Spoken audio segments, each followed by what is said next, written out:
Mano svajonė yra įkurti spa studiją. Baigę žadu įkurti interjero studiją, nes šitoj srity dirbu 2 metus ir man jinai labai patinka ir puikiai sekasi. Ateityje aš norėčiau vadovauti savo grožio salonui. Kokioje srityje norėtum dirbti ateityje, svarbu žinoti dar prieš renkantis aukštojo mokslo studijas.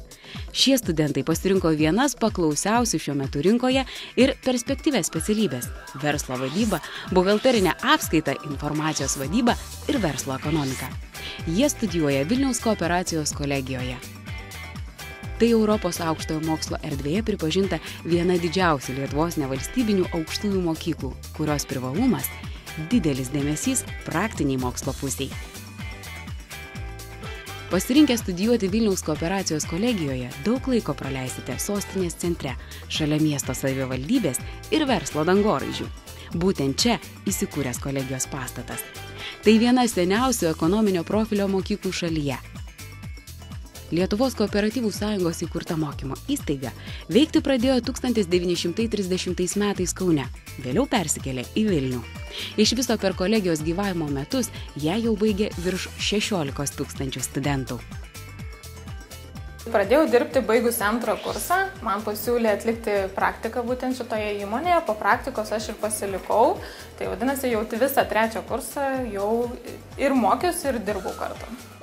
Besimokydamas jau 3 kurse įsidarbinau dideliai baldų įmonėje, vienoje didžiausių Lietuvoje. Tai buvo pati pradžia mano karjeros, o vėliau po 3 metų jau tapau vyriausiu buhalteriu. O dabar šiuo metu turiu savo įmonę ir jai vadovauju. Vienas iš Vilniaus kooperacijos kolegijos privalumų – studijos trunka tik 3 metus. Tačiau jos yra intensyvios, parengtos taikant naujus ir pažangius mokymo metodus. Studijų procesas kolegijoje yra įvertintas pagal tarptautinės kokybės vadybos sistemos standartą. Studentams žinias perduoda aukštos kvalifikacijos dėstytojai.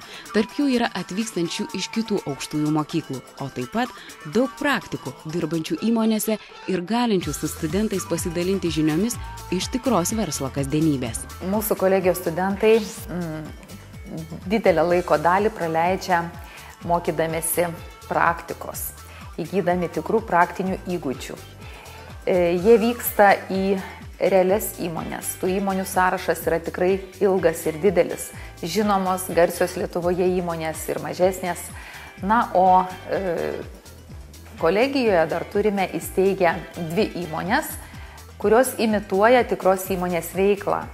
Ir skirtos jos tam, kad studentai galėtų susipažinti ir žinoti, kokie yra reikalavimai tikrai įmoniai. Vilniaus kooperacijos kolegijos studentai turi galimybę ne tik ugdyti verslumo įgūdžius imitacinės įmonės ofise, bet ir naudojasi kitais moderniais privalumais. Daugelis auditorijų yra kompiuterizuotos, šiuolaikiškai suremontuotos ir jaukios. Kolegijoje rengtis paskaitoms galima modernioje skaitykloje, kurioje veikia greitaeigis interneto ryšys. Čia pat bibliotekoje gausu mokymuisi reikalingos literatūros, kuri išduodama studentams į namus. Dalis kolegijoje besimokančių studentų yra vilniečiai, dalis atvykę iš kitų miestų. Jiems nereikia sukti galvos, kur apsistoti. Jie įkūriami čia pat, šalia kolegijos stovinčiame šiuolaikiškame bendrabutyje. Jame yra valgykla ir bufetas, o taip pat veikia kompiuterinė skaitykla. Tačiau žinoma, patys studentai didžiausią gyvenimo bendrabutyje privalumą įžvelgia visai kitur. Studijuoti atvažiavau iš Utenos, čia jau gyvenu 2 metus. Šiame bendrabutyje įmanoma susirasti labai daug draugų. Taip pat nėra jame liūdna, beveik kiekvieną vakarą visi gali susirinkti vis kitame kambaryje ir bendrauti. Vilniaus kooperacijos kolegijoje iš viso šiuo metu mokosi virš 1500 studentų, tačiau ne visi Vilniuje.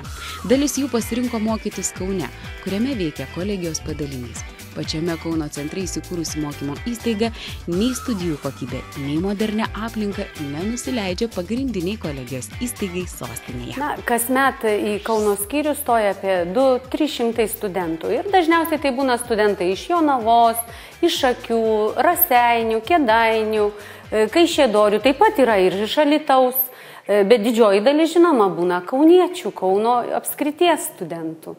Visi studentai turi galimybę apsigyventi bendrabutyje. Kaip ir pernai, ir šiemet visus prašančius apgyvendinom. Žinoma, yra galimybė, jeigu studentai studijų metu pageidauja, gali persikelti studijuoti į Vilnių, kai nemažai turim studentų, kurie pageidavo studijuoti Kaune ir šiuo metu taip pat tęsia studijas sėkmingai. Kadangi specialybės yra tos pačios, tai ir karjeros galimybės sudaromos Kauno skyriuje tokios pačios. Suaugusieji studijų laikus dažniausiai atsimena kaip vienus iš linksmiausių ir geriausių gyvenimo metų. Šiandien studentai turi daug daugiau galimybių studijavimo laikotarpį paversti ypatingu. Ne vienas iš Vilniaus kooperacijos kolegijos studentų pasinaudojo progą išvažiuoti į užsienį pagal Erasmus mainų programą. Austrija, Islandija, Jungtinė karalystė, Rumunija, Turkija, Prancūzija, Graikija – tai tik kelios iš 19 Europos šalių, į kurių aukštąsias mokyklas kolegijos studentai gali išvykti 4 mėnesiams arba net metams. Studijavimas užsienyje naudingas ne tik išsilavinimo prasme.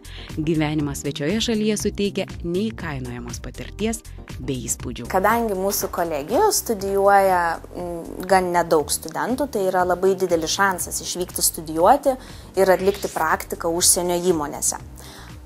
Praktika gali trukti nuo 3 iki 12 mėnesių, tačiau dažniausiai studentai vyksta ją atlikti vasaros laikotarpiu. Belgija, Antverpenas buvo ta šalis ir tas universitetas, kuriame mokiausi, kas labiausiai atitiko mano poreikius. Įgijau tikrai nemažai tiek praktinių, tiek teorinių žinių, nes didžioji dalis paskaitų, kurias tam būdavo, tiesiog vykdavo realiai veikiančiose verslo įmonėse, matydavom ir analizuodavom ten vykstančius procesus ir manau, kad tai tikrai man padės ateityje karjeroje. Aš dalyvavau konkurse ir laimėjau kelionę į Portugaliją pagal Erasmus programą. Ten praleidau 5 mėnesius.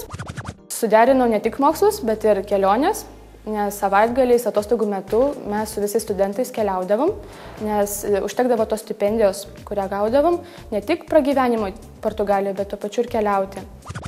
Norintiems studijuoti Vilniaus kooperacijos kolegijoje, belieka atkreipti dėmesį į dar kelis svarbius dalykus.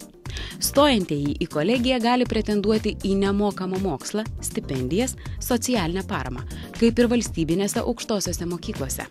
Priėmimas į kolegiją vykdomas bendrojo priėmimo taisyklių nustatyta tvarka.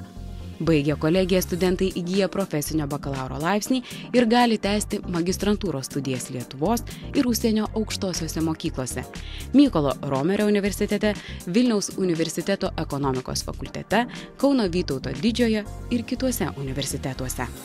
Jei norite artimiau susipažinti su mūsų kolegija, kviečiame Jūs į atvirų durų savaitės, kurios paprastai vyksta kovo-balandžio mėnesiais. O daugiau informacijos apie mūsų kolegiją galite rasti internete šiuo adresu. Čia verta studijuoti.